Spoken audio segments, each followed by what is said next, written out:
भावनिक वातावरण आहे. अशा काळामध्ये आपण कायदेशीर बोलतोय. चालवणारे खेळाडू दोन आहे आणि ते खेळाडू म्हणजे एकनाथ शिंदे आणि दुसरे देवेंद्र फडणवीस. एकनाथ शिंदे मराठ्यांचे नेते होण्याचा प्रयत्न करते. त्याचं कारण असं आहे की शिवसेना फुटल्यानंतर एकनाथ शिंदेची जी प्रतिमा आणि त्यांच्याबरोबरच्या आमदारांची प्रतिमा खोके गद्दार तशा प्रकारची 50 खोके एकदम हा नेरेटिव्ह किती सेट केला गेला तर गणपती मंडळांनी डेकोरेशन केले, बैल पोळ्याला त्याच्यावर लिहिलं गेलं.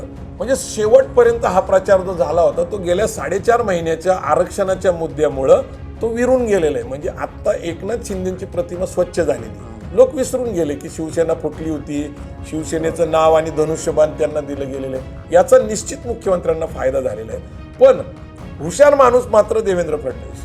पहिल्या दिवसापासून नागपूरला जे राष्ट्रीय ओबीसी संघटनेचं तिथं आंदोलन सुरू होतं, तिथं धरणे उपोषण सुरू होतं, तिथं बबनराव तायवडे अध्यक्ष आहेत. त्यांनी तिथं जाऊन सांगितलं, पहिलं काय सांगितलं की मी सरसकट कुणबी ओबीसी मध्ये येऊन देणार नाही आणि ओबीसी आणि एसटी हा बीजेपीचा डिंगा नाही. म्हणजे तिथंच राजकारण पेरलं गेलं. रेल्वे स्टेशन आलंय आणि पूर्ण रेल्वे आतनं भरलेली आहे, म्हणजे पूर्ण गर्दी आणि बाहेरचे जे लोक आहेत आत प्रवेश करायचा प्रयत्न करतायत, आतले प्रतिकार करतायत, त्यांना ढकलतायत. मराठा कुणबी एक असल्याचं सरकारनेही मान्य केलं नाही, हायकोर्टातही मान्य नाही झालं आणि सुप्रीम कोर्टाने नाही झालं. कायदा तज्ज्ञ सुद्धा म्हणतात की याच्यात काही अर्थ नाहीये, हे फसवणूक आहे. म्हणून तुकाराम महाराज म्हणतात, शुके नलिकीशी गोविले पाय, विसरून गेले पक्ष दोन्ही. ही स्थिती मराठा समाजाची आहे. तो आरक्षणाच्या मुद्द्याला एवढं धरून बसलेला आहे की जे वेगळं जग आहे, आपल्याला पंख आहे, त्याची भरारी घेतली पाहिजे, उडलं पाहिजे, हे मात्र त्याला विसर पडलेला आहे.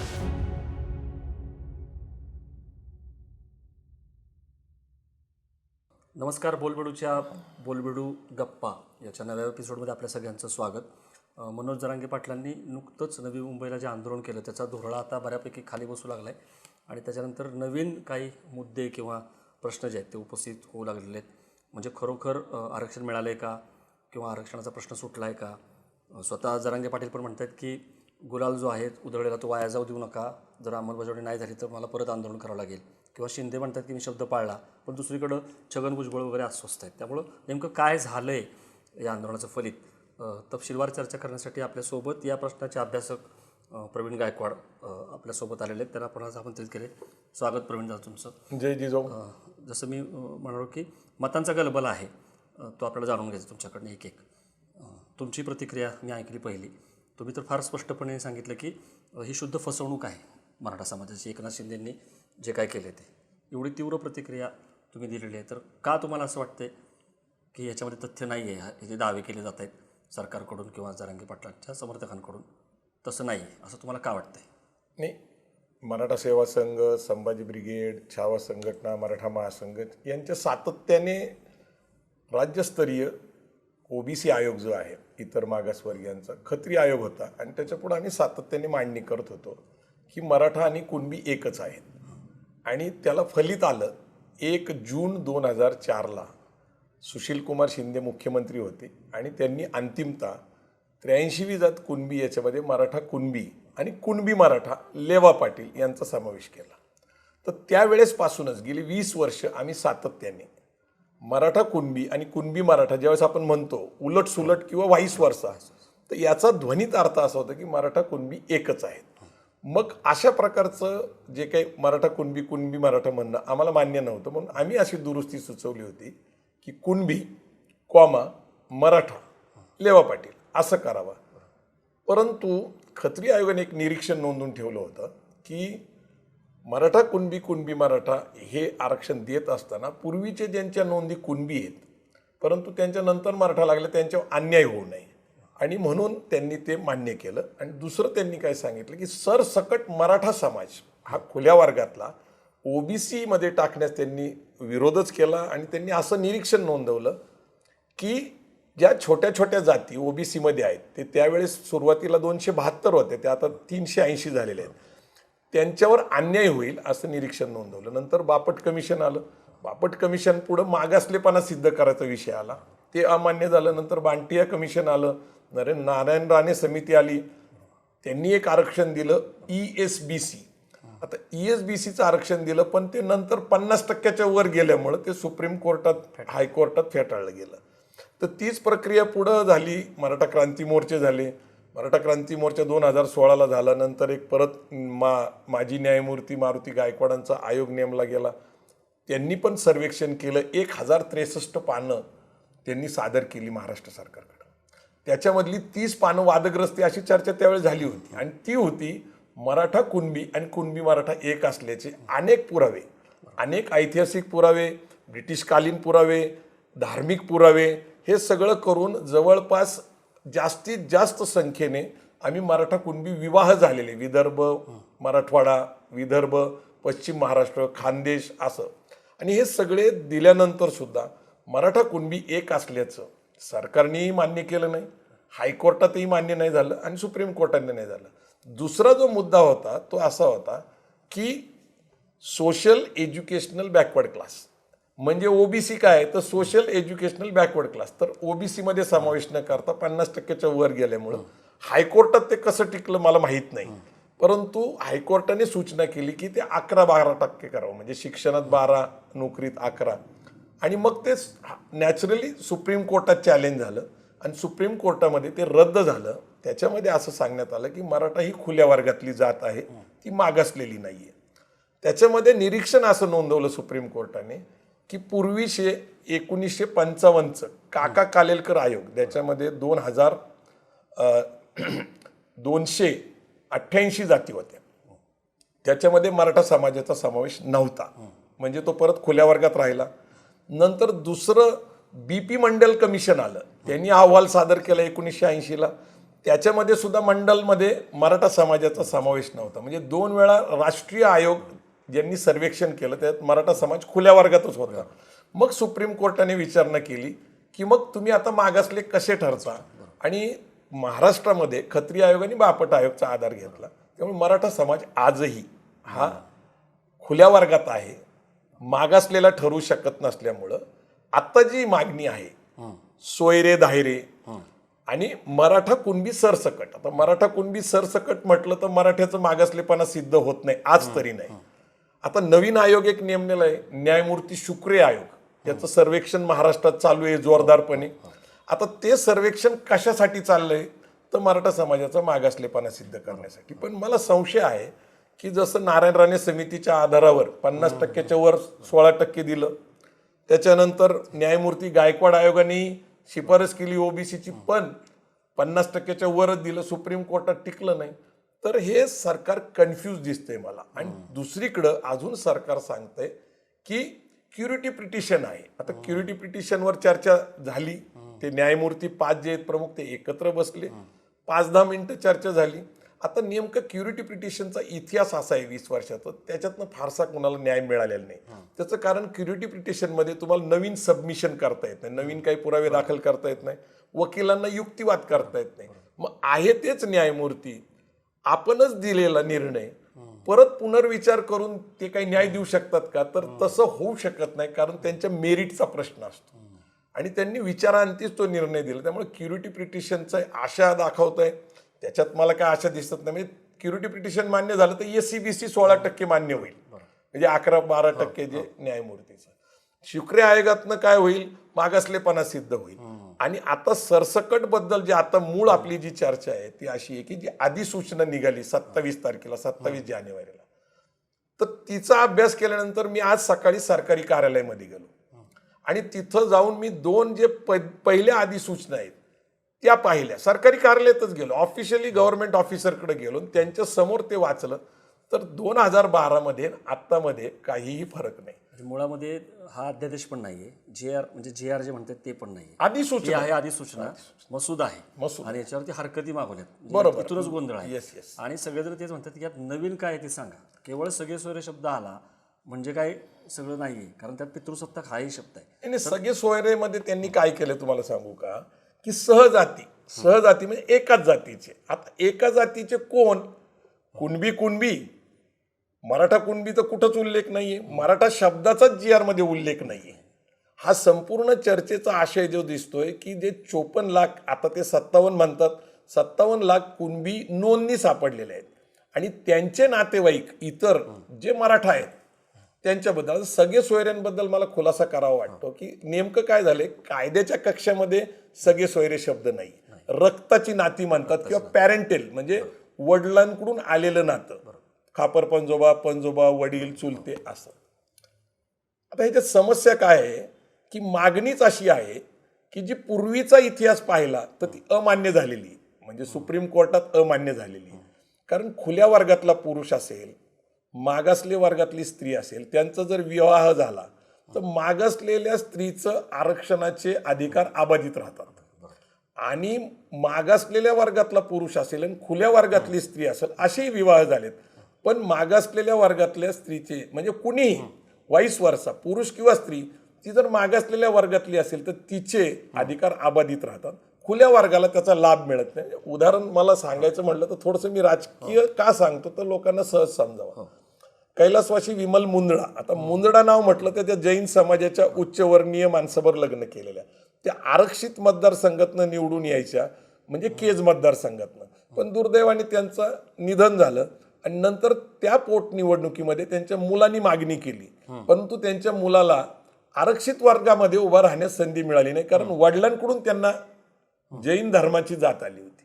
म्हणजे याचा अर्थ असा आहे की आई आणि वडील हे जरी विवाहाने एकत्र आले असतील तर त्यांना वर्गाचं स्टेटस जे आहे मागासलेपणाचं जर असेल तर तेच कायम राहतं.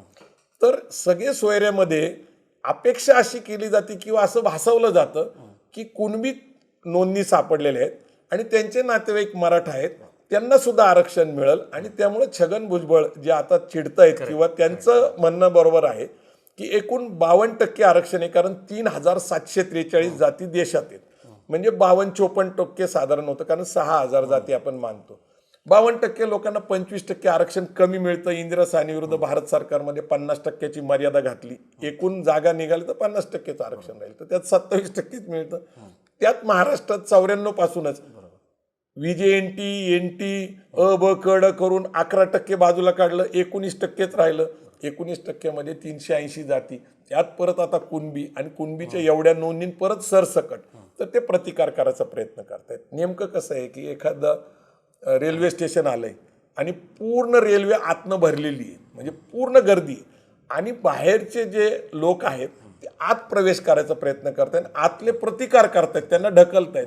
अशी साधारणपणे ओबीसी आणि खुल्या वर्गातले संघर्ष दिसतो मला. तुम्ही एक असं वाक्य वापरलं की भुजबळ आता जे चिडलेले आहेत ते बरोबर आहे. म्हणजे यात मला प्रश्न इथं विचारायचा आहे की आता वेगवेगळ्या ज्या प्रतिक्रिया येत आहेत त्यामध्ये शिंदे म्हणतात की मी शब्द पाळला आणि मराठा आरक्षण आता मिळणारच. फडणवीस पण तेच म्हटले की जी मुख्य मागणी होती जरांगेंची ती आता मान्य झालेली आहे, किंवा अजित पवार पण म्हटले. यातलं काहीतरी एकच बरोबर असू शकतं ना, हे सगळे सरकारचे घटक आहेत. राणे म्हणतात की याच्याबद्दल भयंकर रोष आहे, आणि भुजबळ म्हटले की लाखांनी तुम्ही हरकती ज्या आहेत त्या नोंदवा आणि हे टिकणारच नाही सुप्रीम कोर्टामध्ये सगळे सोयऱ्याचं. तर कुणाचं बरोबर वाटतंय तुम्हाला? कारण हे सगळ्यांचं बरोबर असू शकणार नाही. यात नक्की तुम्हाला भुजबळांचा जो दावा आहे तो बरोबर वाटतोय का शिंदे पवार फडणवीस हे जे दावा करतायत तो बरोबर वाटतो? नाही, भुजबळांनी काल असं सांगितलं की मराठा समाज सरसकट कुणबी म्हणून ओबीसीत गेला तर EWSचं आरक्षण त्याला सोडावं लागेल.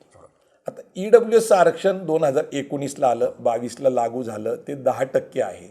आणि मी सुरुवातीपासूनच जसं EWS आरक्षण जे आहे म्हणजे इकॉनॉमिकल वीकर सेक्शन, आर्थिक दुर्बल घटक, यांना जे आरक्षण मिळायला लागलं त्याचं मी समर्थन केलं. त्याचा कायदा झाला, घटनेत दुरुस्ती झाली, सुप्रीम कोर्टाने मान्य केलं, त्यामुळे ते लीगल आहे, आता त्याला कोणी थांबवू शकत नाही.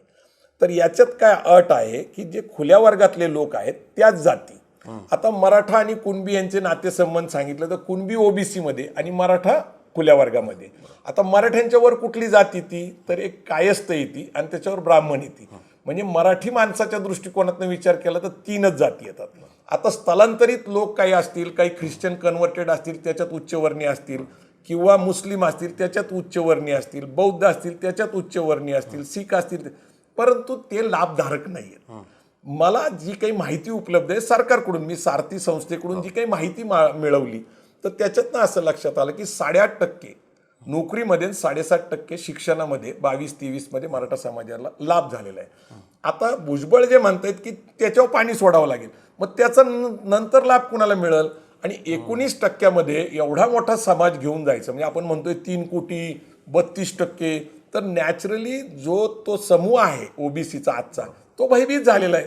आता जे भुजबळ साहेब आहेत ते समता परिषदच्या माध्यमातून ओबीसीची लीडरशिप करतात, त्यामुळे त्यांची जबाबदारी आहे त्याचं संरक्षण करणं.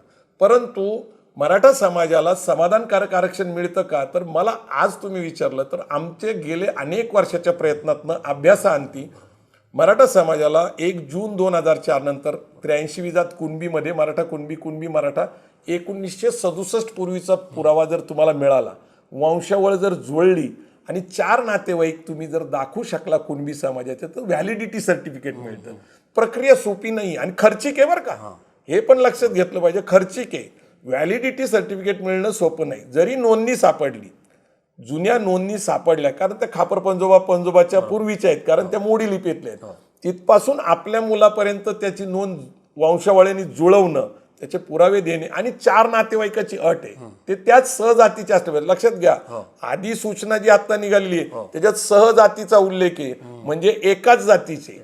त्याच्यात स्पष्ट नाहीये की कुणबी का मराठा कुणबी का मराठा काहीच नाही. म्हणजे याचा अर्थ आहे ज्या 54 लाख 57 लाख ज्या नोंदणी मिळालेल्या आहेत त्याला धरूनच हा GR निघालेला आहे. आणि मराठा समाजाचा आधी सूचनेमध्ये कसलाही उल्लेख नाहीये, त्याचा मागासलेपणा सिद्ध करण्यासाठी कुठलं काही नाही. आणि हे आधी सूचनेनंतर काही लोक त्याच्यावर बोलतील, लिहितील, सरकारकडे त्यांचं म्हणणं मांडतील.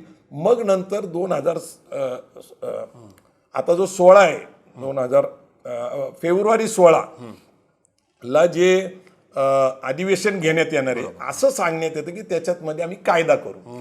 पण कायदा कशाचा करणार हे आधी सूचने स्पष्ट होत नाही. म्हणजे मराठा समाज मागासवर्गीय म्हणून तुम्ही कायदा करणार आहे का? मराठा कुणबी एक आहे म्हणून कायदा करणार आहे का? सरसकट मराठा म्हणून कुणबी एक म्हणून आरक्षण देणार आहे का?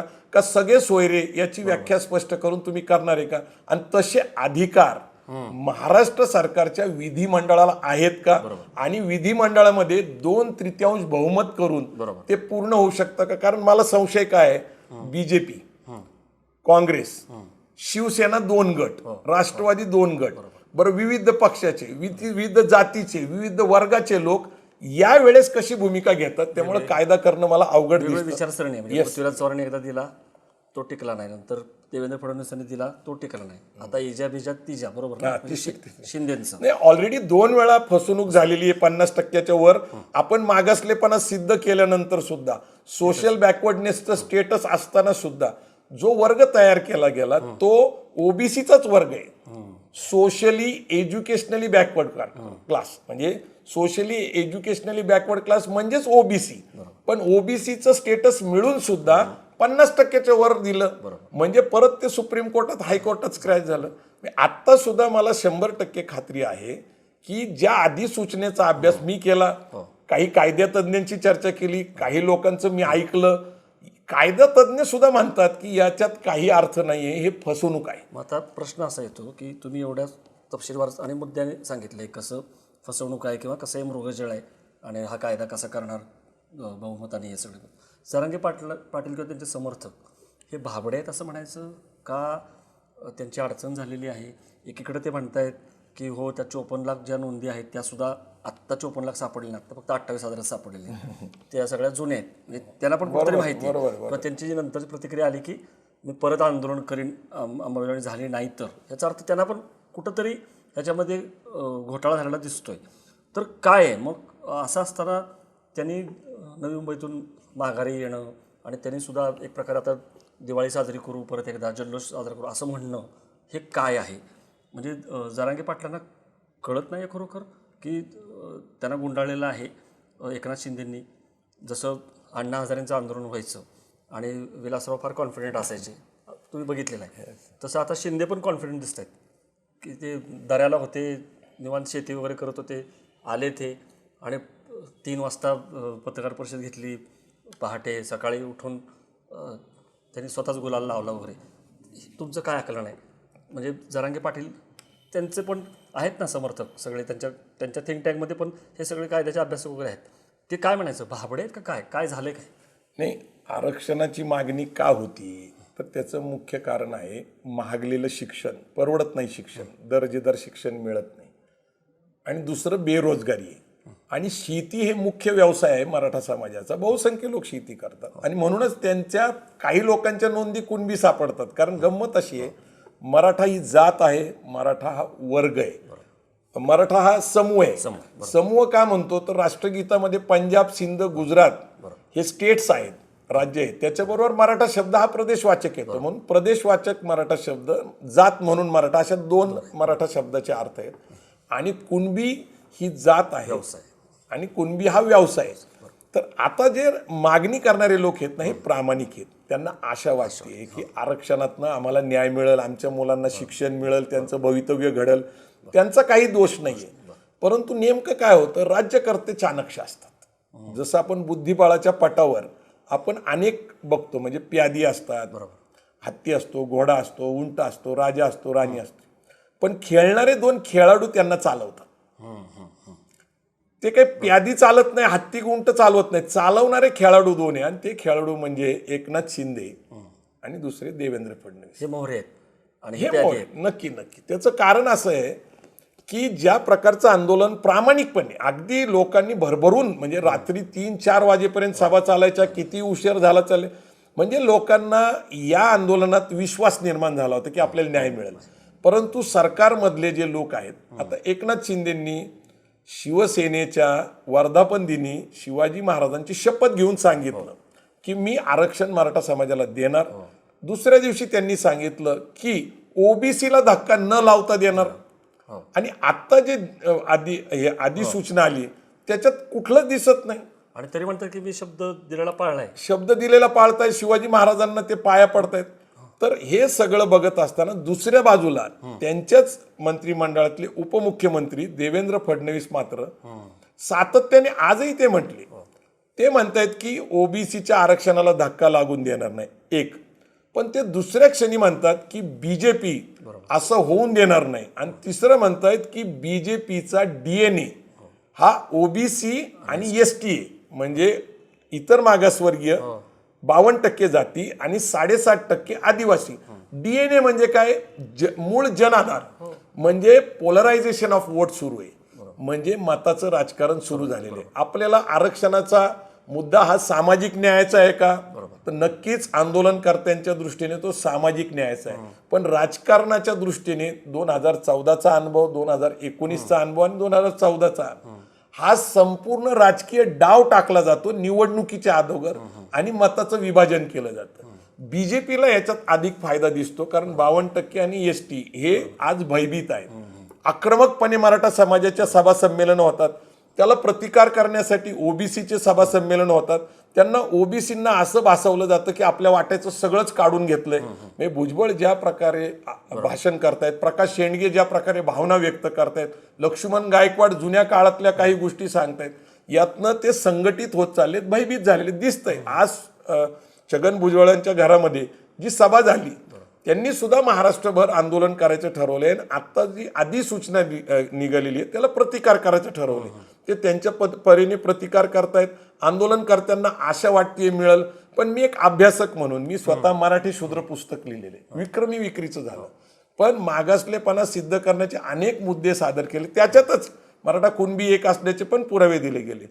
आरक्षण नावाचं पुस्तक लिहिलं, त्याच्यात 72 प्रश्न आरक्षणाबद्दल विचारले गेले. म्हणजे एकूणच सामाजिक न्यायाच्या आरक्षणापासून ते मराठा कुणबींचं आरक्षणापर्यंत सगळं झालं. मी तुम्हाला सांगू इच्छितो की 1 जून 2004ला खत्री आयोगाने पहिल्यांदा 83वी जात कुणबी याच्यामध्ये मराठा कुणबी, कुणबी मराठा याचा समावेश केला. आता मराठा कुणबी नुसतं म्हटलं असतं काही प्रॉब्लेम नव्हता. मराठा कुणबी व कुणबी मराठा, म्हणजे पूर्वीची नोंद कुणबी असेल, आत्ताची मराठा, तरी तुम्हाला आरक्षण मिळेल, तुमच्यावर अन्याय होणार नाही. किंवा आत्ताची जात कुणबी आणि पूर्वी मराठा असेल तरी तुम्हाला मिळेल. तर याच्यातनं एक ध्वनित अर्थ वाईस वर्षा झाल्यामुळं असा निघतो की मराठा कुणबी एकच आहे. म्हणजे हे जे आज आंदोलन तुम्हाला दिसतंय तीव्रतेला गेले, ते आम्ही जी पेरणी केली होती की कुणबी व मराठा यांना आरक्षण मिळावं, असं मराठा कुणबी, कुणबी मराठा म्हणलं तर आता त्यावेळेसच्या समस्या काय होत्या की कुणबी ही एक जात आहे, मराठा ही एक जात आहे. त्या दोन जाती एकत्रित कसं काय जातीचं सर्टिफिकेट द्यायचं असं प्रांत अधिकाऱ्यांपुढं किंवा सक्षम जात अधिकाऱ्याकडे जे प्रमाणपत्र मिळायचं त्याच्यात समस्या होती. म्हणून आम्ही ती सूचना करत होतो, एकतर कुणबी याच्यामध्ये मराठा सरसकट करा. तर सरसकटची मागणी जुनीच आहे, पण जसं जसं हायकोर्टात सुप्रीम कोर्टात अनेक निर्णय आले त्या निर्णयावरनं आम्हाला कळलं की ते मिळणं शक्य नाही. पण आता नव्याने जी मागणी आली ती एक आहे, मराठा कुणबी सरसकट किंवा सोयरे दायरे. बरोबर. आता सोयरे दायरेची व्याख्याचा अडचण काय आहे की कायद्याच्या कक्षामध्ये सोयरे दायरे शब्द सापडत नाही. याला एक तर इंग्लिशमध्ये त्याला पॅरेंटल म्हणतात किंवा रक्ताची नातं म्हणतात किंवा वडिलांकडून आलेली जात म्हणतो आपण. आता सोयरे दायरे मी जो स्वतः त्याचा अर्थ काढतोय, सगळे सोयरे म्हणजे याचा अर्थ सगळे म्हणजे काय, सख्खे म्हणजे वडिलांकडचे नातेवाईक म्हणजे चुलते आत्या, आणि सोयरे म्हणजे लग्न करून आले सोयरे धायरे. तर सोयरे म्हणजे याचा अर्थ पत्नीकडून किंवा आईकडून आलेले नातेवाईक, मग तिची बहीण, मावशी, मामा असं. म्हणजे याचा अर्थ असा आहे की जे लोक कुणबी म्हणून आज आरक्षण घेत आहेत त्यांचे नातेवाईक जर मराठा असतील तर त्यांना पण आरक्षणाचा लाभ द्यावा. परंतु या अधिसूचनामध्ये तशी कुठलीही बरोबर प्रकारची मागणी नाहीये किंवा सरकार देऊ इच्छितं असं नाही. त्यामुळे असं म्हणणं की पितृसत्ताक शब्द आलेला आहे त्याच्यामुळं जुनच आहे सगळं. हा मग जुनच आहे ना. मातृसत्ताक शब्द आल्यामुळे काही फरक पडणार नाही, मातृसत्ताक असं काही आलेलं नाही. नाही, मातृसत्ताक आलेलाच नाही. कारण मुळातच आपला धर्म पितृसत्ताक. बरोबर. पितृसत्ताक म्हणजे वडिलांकडून येणारी जात, वंश, वारसा, संपत्ती हे पितृसत्ताक पद्धतीने. केवळ सगळे सोयरे किंवा तुम्ही म्हणता तसं सोयरे दायरे शब्द वापरल्यामुळे काही फरक पडणार नाही तुमचं असं म्हणणं आहे? नाही नाही, काहीच नाही. नाही नाही, सोयरे दायरेचं प्रॉब्लेम कसा आहे की त्यांची मागणी भावनिक आहे, पण कायदा आणि व्यवहार काय म्हणतो हे तपासावं लागेल. भावनिक तुम्ही मागणी करू शकता, सरसकटची करू शकता, सोयरे दायरेची पण करू शकता, पण सरकारला कायदा करून जर ते टिकवायचं असेल तर परत हायकोर्ट आणि सुप्रीम कोर्ट. कारण आपल्या देशाची लोकशाही कशी आहे, आपण लोकप्रतिनिधी निवडून देतो, ते सभागृहामध्ये जातात, 2/3 बहुमताने ते कायदा पारित करतात. तुम्ही EWSचं सुद्धा बघा, घटनेत दुरुस्ती केल्यानंतर सुप्रीम कोर्टात चॅलेंज झालं. म्हणजे आता जरी महाराष्ट्र सरकारने फेब्रुवारी 16ला जरी एखादा कायदा कुठला करणार माहीत नाही, नक्की माहीत नाही, कारण न्यायमूर्ती शुक्रिया आयोग सर्वेक्षण करते ओबीसीचं, ओबीसीमध्ये मागासलेपणाचं, मराठा समाजाचं, त्याच्यानंतर क्युरिटी पिटिशनबद्दल बोलत आहेत, आणि परत हे आता अधिसूचना. सरकार गोंधळलेलं दिसतंय आणि त्यातनंच मला खात्री झालेली आहे की हे फसवणूक आहे.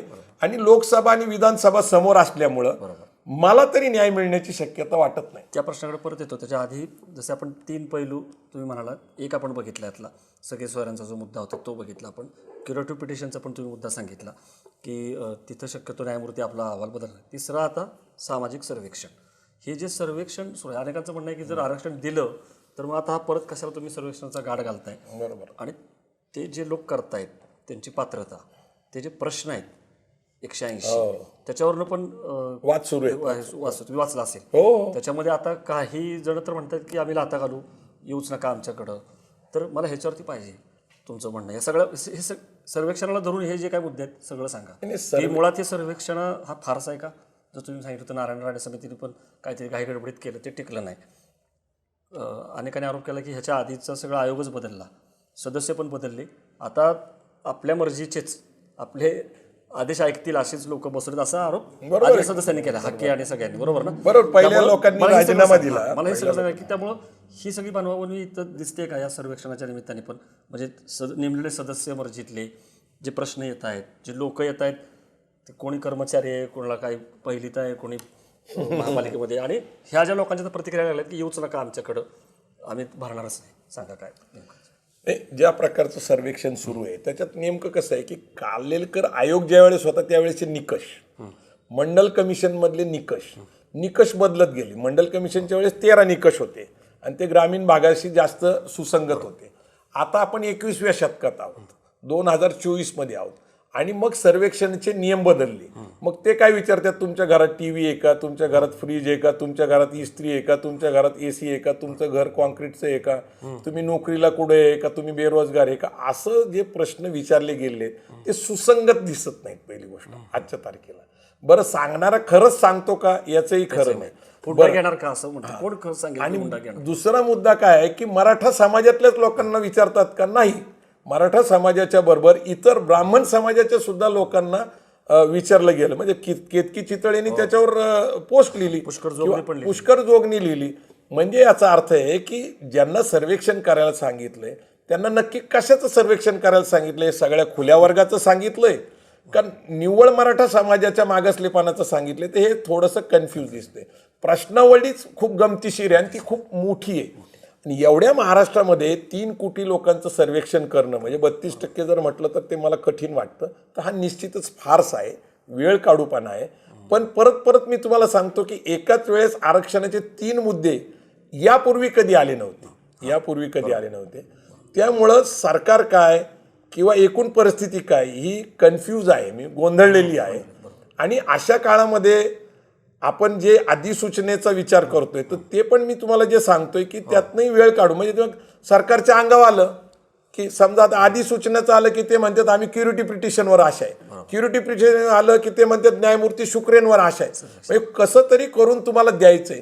पण कायद्याच्या कक्षात बसतंय का हे कुणीही सांगायला तयार गोल पोस्ट बदलत राहायचे, प्रत्येक वेळेस वेगळं नरेटिव्ह आणायचं आणि वेळ काढायचा निवडणुकीपर्यंत. एकंदरीत हा निवडणूक येईपर्यंत हा मुद्दा जो आहे ओबीसी विरुद्ध मराठा, म्हणजे जसं आपण केंद्रात बघितलं की हिंदू आणि ओबीसी असं एक आता भाजपने आणलेलं आहे. नितीश कुमार बिहार वगैरे बघितला, मागे राम मंदिर हे ते. तसं महाराष्ट्राच्या विधानसभेपर्यंत हा जो प्रश्न आहे तो पेटवत राहायचा. सरकार जसं गोंधळलेलं आहे दुसरीकडं, मी तेच म्हटलं की जरांगे पाटील आणि त्यांचे समर्थक त्यांची पण म्हणजे अण्णा हजारेंच्या आंदोलनाच्या दिशेनंच वाट सुरू आहे असं वाटतं का तुम्हाला? की जे झालं त्याचीच पुनरावृत्ती का तुम्हाला आशा वाटते? अजूनसुद्धा फरक पण आहे त्याच्यामध्ये. जरांगे पाटील तुम्ही जसं म्हटलं की प्रामाणिक आहेत, तिथला जो सगळा कोरडवाहू शेतकरी आहे, गरीब आहे, तुम्ही सांगितलं की तिथं त्याला खरंच त्याची वाट लागली आहे शेतीची, शिक्षणाची, आणि त्याला काहीतरी वाटतं की आपल्याला हे आरक्षण मिळालं तर बदलेल. जरी तो गरिबी निर्मूलनाचा कार्यक्रम नसला तरी त्यांना असं वाटतं कुठंतरी की बाबा फीमध्ये सवलत मिळेल, नोकऱ्या तरी मिळतील, मुलांची लग्न होत नाहीत, कुठंतरी तो एक आशावाद त्याला दिसतोय. तर काय होणार आहे तुम्ही बघताय काय पुढं? ह्याचं होणार काय पुढे जाऊन? म्हणजे हा फुगा फुटणार आहे का आरक्षण मिळणार आहे? सरकारचे दावे खरे राहणार आहेत का परत पुनरावृत्तीच होणार आहे? जसं आपण म्हटलं की इजा बिजा तिजा, पृथ्वीराज चव्हाण, फडणवीस आणि आता परत शिंदे. वस्तुस्थिती काय आहे की 2019ला EWS आलं, इकॉनॉमिकल वीकर सेक्शन, आर्थिक दुर्बल घटकांसाठी. तर त्याचं 10% आरक्षण मिळतंय मराठा समाजाला. आणि मराठा म्हणून मिळते, त्याला काही कुणबी लागत नाही, काही नाही. त्याला 8 लाखाचा क्रिमिलेअर आहे, ओबीसीला बी 8 लाखाचा क्रिमिलेअर आहे. त्यातनंही जर कुणाला वाटत असेल ओबीसीचं आरक्षण घ्यायचं तर 67 पूर्वीचा पुरावा शोधावा लागतो, व्हॅलिडिटी सर्टिफिकेट. म्हणजे मराठा समाजाला पुरेसं आरक्षण आज मिळतंय. मी तर EWSला मराठा आरक्षणच म्हणतो, कारण 2019 पासून सातत्याने त्याचं समर्थन करण्यामध्ये मी माझ्या संघटनेची ताकद लावलेली आणि लोकांपर्यंत EWSचे लाभ घ्यावेत याच्यासाठी केले. भुजबळ म्हणतात हे जाईल जाईल का तसं? त्याचं का ते आपलं उगाच नाही, त्याचं कारण आहे की EWS कुणाला मिळणार तर खुल्या वर्गातल्या लोकांना मिळणार. म्हणजे काय, SC ST OBCचं मागासलेपणा सिद्ध केलेल्या जातींना, ज्या जाती OBC मध्ये आहेत, SC मध्ये आहेत, त्यांना मिळणार नाही. ओपन टू ऑल नाही येते. ते ओपन मधल्या खुल्या वर्गातले जे लोक आहेत, जे आर्थिक दुर्बल आहेत, त्यांना ते 10% आरक्षण आहे. म्हणजे मराठा समाजाला आरक्षण मिळत नाही ही गोष्ट खरं नाही. कारण मला तुम्हाला एक गोष्ट सांगायची आहे की 19ला पार्श्वभूमी काय आहे तर गुजरातमध्ये पटेल कम्युनिटी सारखे आंदोलन करत होती हार्दिक पटेलच्या नेतृत्वाखाली. राजस्थानमध्ये गुज्जर करत होते, हरियाणामध्ये जाट, आणि जाट पसरलेले आहेत, म्हणजे उत्तर प्रदेश, मध्य प्रदेश, राजस्थान सगळीकडे पसरलेले आहेत. कप्पू कम्युनिटी आंध्र प्रदेशमध्ये आणि महाराष्ट्रामध्ये मराठा. आता या इतर 4 जाती ज्या शेतकरी आहेत, क्षत्रिय आहेत, आर्थिक दुर्बलता झालेली आहे त्यांची, पण ते कुठेही आंदोलन करताना मला दिसलेले नाही मागच्या 5 वर्षामध्ये. आता हे नव्याने आलेलं जे सरसकटचा विषय आहे हा जुनाच आहे, नवीन नाही. पण EWS लागू झाल्यानंतर मला स्वतःला असं वाटत नव्हतं की अशा प्रकारची काही मागणी होऊ शकते, आणि ती झाली तर कायद्याच्या कक्षात ती टिकू शकते याच्याबद्दल माझ्या मनात शंका. परत काय तर सुप्रीम कोर्टाने जे सांगितले की मराठा हा खुल्या वर्गातला आहे, तो मागासलेला नाही, आणि कुणबी हा OBC आहे, मागासलेला आहे. तर त्यांची जोड कशी घालायची, आणि तशी जर घालायचा प्रयत्न केला तर ते कायद्याच्या कक्षात बसत नाही. म्हणून सगळे सोयरे म्हणणं मराठा आणि कुणब्यांना सगळे सोयरे महिन्यात काही प्रॉब्लेम नाही. म्हणून सहजातीचा जो उल्लेख आलेला आहे तिथंच स्पष्ट होतं की मराठ्यांना आरक्षण सरसकट द्यायचा ही मेक आहे नाही. हा हे मेक आहे. आणि तुम्ही जसं म्हटलं की मागासलेपणाचा जो मुद्दा आहे तो अजून आहेच, तो सिद्ध करू शकलेला नाही. आणि 50% जी मर्यादा आहे ती पण आहे. मग मला सांगा की मग केंद्र सरकारचा यात काय रोल असू शकतो का एकदा आता ईडब्ल्यूएस दिले, केंद्र सरकार तर बघायला पण तयार नाही काय याच्याकडं, या आरक्षणाकडे, कारण त्यांना माहिती आहे की एकदा केंद्राकडे हे प्रकरण आलं की मग तुम्ही जसं म्हणाला तसं हे सगळे पटेल, कप्पू, गुज्जर ते सगळे परत येणार आणि एकदा नॅशनलला गेला. त्यांची पण अनेक वेळा फसवणूक झालेली आहे. त्यांना 5%, 8% आरक्षण दिलेले, राजस्थानमध्ये दिले, गुजरातमध्ये दिले, पण टिकलेले नाही. पण राज्य सरकार, केंद्र सरकार यात आता केंद्र सरकार राज्य सरकारने दिलं, केंद्र सरकारने राज्य सरकारने दिलं आणि ते हायकोर्टात, सुप्रीम कोर्टात आपल्यासारखंच झालं. नारायण राणे समिती, गायकवाड आयोग. आता काय करायला असं वाटतं आपल्या मराठा आरक्षणाच्या बाबतीमध्ये काय होईल? काय झालंय नेमकं तुम्हाला सांगू का, की सध्या परिस्थिती खूप अवघड आहे. कारण कुणी समजून घ्यायला तयार नाही, भावनिक वातावरण आहे. अशा काळामध्ये आपण कायदेशीर बोलतोय. तर मूळ नेमकी 50%ची मर्यादा कुठून आली फारशा लोकांना माहित नाही. त्यांना काय वाटतं सुप्रीम कोर्टाची आहे आणि सुप्रीम कोर्टाची मर्यादा 9 बेंच एकत्र बसलं तर जाऊ शकतं असं म्हटलं जातं, किंवा संसदेत कायदा केला तर 50%ची मर्यादा उठवता येईल. तमिळनाडूमध्ये आहे, मग महाराष्ट्रात पण द्या. तर ते कसं आहे की तामिळनाडूचं कसं झालंय की ते पहिला जो काका कालेलकर आयोग त्याचा आधार घेऊनच त्यांनी 69% केलेले. आणि त्यांच्याकडे गंमत अशी की SC ST OBC नाही, त्यांनी वेगळे वर्ग केलेले, त्यांचे 3 वर्ग वेगळे. तामिळनाडूचा विषय वेगळा आहे. आणि ते हुशार होते जयललिता, की ज्या वेळेस 50%ची मर्यादा आली त्यावेळेस काय झालं, सत्तेमध्ये काँग्रेस आली होती अल्पमतात, नरसिंहराव सरकार. आणि नरसिंहराव सरकार सत्तेत असताना त्यांना पाठिंबा देण्याच्या बदल्यामध्ये जयललितांनी 9th शेड्यूल जे आहे, 9th शेड्यूल म्हणजे काय की कुठलाही कायदा राज्य सरकारने, केंद्र सरकारने बनवल्यानंतर तो हायकोर्टात, सुप्रीम कोर्टात चॅलेंज करता येत नाही. खरं तर हा लँड लॉ संबंधात आहे, म्हणजे जमिनीसाठी बनवलेला कायदा आहे, पण त्याच्यात आरक्षणाला संरक्षण घातले. अर्थात 9th शेड्यूल पण चॅलेंज आहे आणि 69% पण चॅलेंज आहे, म्हणजे तसं काय नाही म्हणता येत. पण नेमकं काय की 50%ची मर्यादा आली कशी, तर पूर्वी ती गजेंद्र गडकरांनी लक्षात आणून दिली, ती 67-68च्या काळामध्ये. पण नेमकी कुठून आली, तर घटना समितीमध्ये 340व कलम जे आहे, इतर मागासवर्गीयांसाठी आयोग नेमावा, 341 शेड्यूल कास्टसाठी आहे आणि 342 शेड्यूल ट्राईब्स म्हणजे आदिवासी आणि अस्पृश्य जाती अशांसाठी 41-42. तर त्यावेळेस शेड्यूल कास्ट, शेड्यूल ट्राईब्सच्या जाती निश्चित होत्या, टक्केवारी निश्चित होती. खुल्या वर्गातल्या ज्या जाती त्यावेळेस खुल्या वर्गात होत्या त्या म्हणजे कशा, तर स्पृश्य जाती गावामधल्या. तर ह्या स्पृश्य जाती नक्की किती टक्का असणार आहे, किती जातींना त्याचा लाभ मिळणार आहे हे निश्चित नसल्यामुळं, त्या जाती निश्चित नसल्यामुळं बाबासाहेब आंबेडकरांना प्रश्न विचारला की तुम्ही तर म्हणताय की घटना समतेचं तत्व मानती, कारण आपला पिरॅम्बल समता, बंधुता, न्याय, इक्वॅलिटी बिफोर लॉ, सगळेजण समान आहे. मग अशा वेळेस आरक्षण किती टक्के असणार आहे, तुम्ही किती देणार आहे? मग बाबासाहेबांनी सांगितलं की आरक्षण हा अपवाद आहे आणि समता हा नियम आहे, आणि नियमापेक्षा अपवाद मोठा नसतो, म्हणून आरक्षण 50 नाही, 50% पण नाही, 49.5% आणि खुला वर्ग 50.5%. याचा अर्थ बाबासाहेब इंग्रजीमध्ये काय म्हणतात की मेरिट इज मेजॉरिटी आणि रिझर्वेशन इज मायनॉरिटी. म्हणजे मायनॉरिटी म्हणजे ते कमी असेल 50%पेक्षा. म्हणजे घटना समितीतील 12 खंडामध्ये आरक्षणाची जिथं चर्चा झाली तिथंच मुळात 50%ची मर्यादा निश्चित झाली. त्यामुळे 52% जाती जरी निश्चित झाल्या असल्या तरी त्यांना 27%चं आरक्षण मिळतं. त्यामुळे 50%च्या वरचं आणि इंदिरा साहनी विरुद्ध भारत सरकारच्या निर्णयानंतर कुठलंही आरक्षण वर टिकत नाही. पण 10%चं EWS आरक्षण हे मागासलेपणावर आधारित नाहीये, ते आर्थिक दुर्बलतेवर, दॅट इज अ सेक्शन. तर कॅटेगरी, कास्ट, सेक्शन हे वेगवेगळे गोष्टी, नियम आणि निकष दोन्हीचे वेगळे आहेत.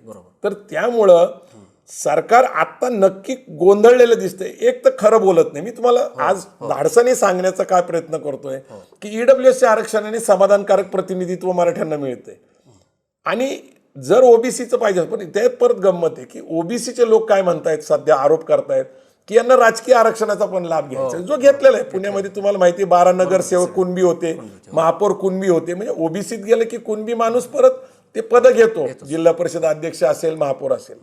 परंतु नेमकं आपल्याला हे विसरता येणार नाही, ते चिडलेलेच आहेत ओबीसी. त्याचं कारण असं आहे की स्थानिक स्वराज्य संस्थेचं जे आरक्षण आहे ते स्थगित आहे आणि असं सांगितलंय की क्वांटिफाईड डाटा प्रतिनिधित्व तुमचे किती आहे ते सांगा आणि जनगणना पाहिजे तुमची आणि क्वांटिफाईड डाटा पाहिजे. त्याच्याशिवाय स्थानिक स्वराज्य संस्थेच्या निवडणुका पण घेता येत नाही. तर ओबीसी अस्वस्थ आहेत. त्यात ओबीसी मध्ये सरसकटचा जाण्याचा प्रयत्न केला तर ते प्रतिकार करणारच आहे. सरकार मात्र याचा पूर्ण राजकीय वापर करतोय. म्हणजे एकनाथ शिंदे मराठ्यांचे नेते होण्याचा प्रयत्न करते. त्याचं कारण असं आहे की शिवसेना फुटल्यानंतर एकनाथ शिंदेची जी प्रतिमा आणि त्यांच्याबरोबरच्या आमदारांची प्रतिमा खोके गद्दार तशा प्रकारची 50 खोके एकदम हा नेरेटिव्ह किती सेट केला गेला. तर गणपती मंडळांनी डेकोरेशन केली, बैल पोळ्याला त्याच्यावर लिहिलं गेलं. म्हणजे शेवटपर्यंत हा प्रचार जो झाला होता तो गेल्या 4.5 महिन्याच्या आरक्षणाच्या मुद्द्यामुळं तो विरून गेलेला आहे. म्हणजे आता एकनाथ शिंदेची प्रतिमा स्वच्छ झालेली. लोक विसरून गेले की शिवसेना फुटली होती, शिवसेनेचं नाव आणि धनुष्यबाण त्यांना दिलं गेलेलं आहे. याचा निश्चित मुख्यमंत्र्यांना फायदा झालेला आहे. पण हुशार माणूस मात्र देवेंद्र फडणवीस. पहिल्या दिवसापासून नागपूरला जे राष्ट्रीय ओबीसी संघटनेचं तिथं आंदोलन सुरू होतं, तिथं धरणे उपोषण सुरू होतं, तिथं बबनराव तायवडे अध्यक्ष आहेत. त्यांनी तिथं जाऊन सांगितलं, पहिलं काय सांगितलं की मी सरसकट कुणबी ओबीसी मध्ये येऊन देणार नाही आणि ओबीसी आणि एसटी हा बीजेपीचा डिंगा नाही. म्हणजे तिथंच राजकारण पेरलं गेलं. माधव आहेच ना पूर्वीपासून. धनगर वंजारी ते तर आहेच, तो जनाधार आहे. गोपीनाथ मुंडेंनी जो जनाधार ओबीसीचा बनवला होता. म्हणजे राम मंदिराच्या प्रश्नानंतर खरं तर ओबीसी काँग्रेसकडे जायला पाहिजे होता. पण तो काँग्रेसच्या म्हणजे काँग्रेसचं राजकारण कसं आहे घराणेशाहीचं आहे. अगदी जिल्हा परिषद सरपंच सुद्धा 30-30 वर्षाचे आहेत. त्यामुळे ओबीसींना कुठंच संधी मिळत नाही. जरी स्थानिक स्वराज्य संस्थेमध्ये आरक्षण आलं नॅचरली त्यांना राष्ट्रीय पक्ष जो आहे बीजेपी, म्हणजे ओबीसी काय हिंदुत्ववादी विचारसरणीचे आहेत का? नाही, ते नॅचरली फुले शाहू आंबेडकरांचे विचाराचे समतावादी, परंतु राजकीय स्पेस शोधण्यासाठी बीजेपीकडे जातात आणि त्याचाच आधार घेऊन सतत बिंबवण्याचा प्रयत्न केला जातो की बीजेपी आणि एसटी हा जनाधार आहे आणि त्याच्या पाठिंबा आम्हाला. इथं मला एक शेवटाकडे येताना एक प्रश्न विचारायचा आहे. जसं तुम्ही म्हणाला की हे नरेटिव्ह पुसण्यासाठी शिंदेवरती जे आरोप व्हायला लागले ते फुटून निघाल्यामुळं, खोके गद्दार वगैरे, मराठा आरक्षण आलं आणि त्याच्यामुळे प्रतिमा उजळून निघाली. पण मराठा आरक्षणाचा मुद्दा इतका हे आहे की राम मंदिराचा जो युफोरिया निर्माण झाला होता तो सुद्धा घालवला. आपण बघितलं 4 दिवस बरोबर सगळे हेडलाईन मॅनेजमेंट ज्याला म्हणतो, पोटा पाण्याचा प्रश्न आहे ना, रोजगाराचा प्रश्न आहे. म्हणजे अन्नधान्यामध्ये जगण्याचा तुम्ही विचार करा. ज्या देशामध्ये सरकारने जाहीर केले की 80 कोटी लोकांना आम्ही अन्नधान्य मोफत देतो आणि 40% लोक हे बेरोजगार आहेत. मूळ प्रश्न काय आहे तुम्हाला सांगू का? महागलेलं शिक्षण जे आता परवडत नाही खाजगी संस्थेमध्ये. म्हणजे तुम्हाला नर्सरीला जरी ऍडमिशन घ्यायचं म्हणलं तर डोनेशन द्यावं लागतं आणि फी काही लाखात आहे. मग इंजिनिअरिंग, डिप्लोमा, मेडिकल हे म्हणजे महागलेलं शिक्षण हे खरी समस्या आहे. माझी अशी मागणी आहे जी मी सातत्याने करायचा प्रयत्न करतोय की सरकारने कधीतरी शिक्षणाचं बजेट वाढवावं, खाजगी शिक्षण संस्था परत अनुदानित कराव्या आणि सरकारचं आणि खाजगी शिक्षण संस्थेचं सगळंच म्हणजे इंग्लिश मिडियम स्कूल असेल, इंजिनिअरिंग असेल, डिप्लोमा असेल, मेडिकल असेल, याचं फीचं स्ट्रक्चर समान पातळीवर आणलं पाहिजे. पीजी मोफत शिक्षण सगळ्यांना जे म्हणतायत सगळ्या जाती धर्मांना किंवा येस तो मास्टर्स होऊ शकतो. त्याचं कारण असं आहे की चंद्रकांत दादा पाटील यांच्याशी माझी चर्चा झाली. ते उच्च तंत्र शिक्षण मंत्री आहेत. त्यांना मी सांगितलं की बाबा शिक्षण हाच जर मूळ प्रश्न असेल, अनेक कीर्तनकार आता या मराठा आंदोलनामध्ये बोलतायत की शिक्षण मिळालं पाहिजे. शिक्षण देण्यासाठी आरक्षणाची गरज नाही. सरकारला फक्त काय करायचंय की त्यांचं 4-4.5 लाखाचं बजेट आता जीएसटी आल्यानंतर 6 लाख कोटीवर गेले. 6 लाख कोटीचं बजेट आहे. शाहू महाराज 23% खर्च फक्त शिक्षणावर करत होते. जगातले जे प्रगतशील देश झाले आज त्यांनी सगळ्यात जास्त बजेट शिक्षणावर खर्च केले. मला एक नमूद करायचं, खरं तर तुमचे वेळ जास्त घेतोय, मला एकच गोष्ट सांगायची की आपल्याकडे एक धोरण आहे महिला सक्षमीकरण. महिला सक्षमीकरणासाठी महिलांना सगळं शिक्षण मोफत दिलं जातं. तुम्ही मला सांगा खरंच महिला किती टक्के आल्या हो नोकरी, उद्योग, व्यवसायामध्ये?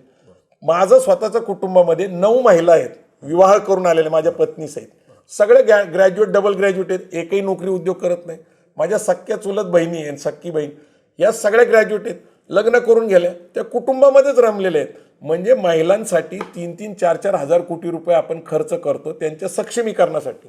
पण जे तरुण, जे युवक, जे या देशाचं भविष्य आहे, जे कुटुंब चालवतात, हा देश चालवतात, अर्थकरण करतात, उद्योग करतात, त्यांच्यासाठी माफक दरामध्ये शिक्षण द्यायला काय अडचण आहे.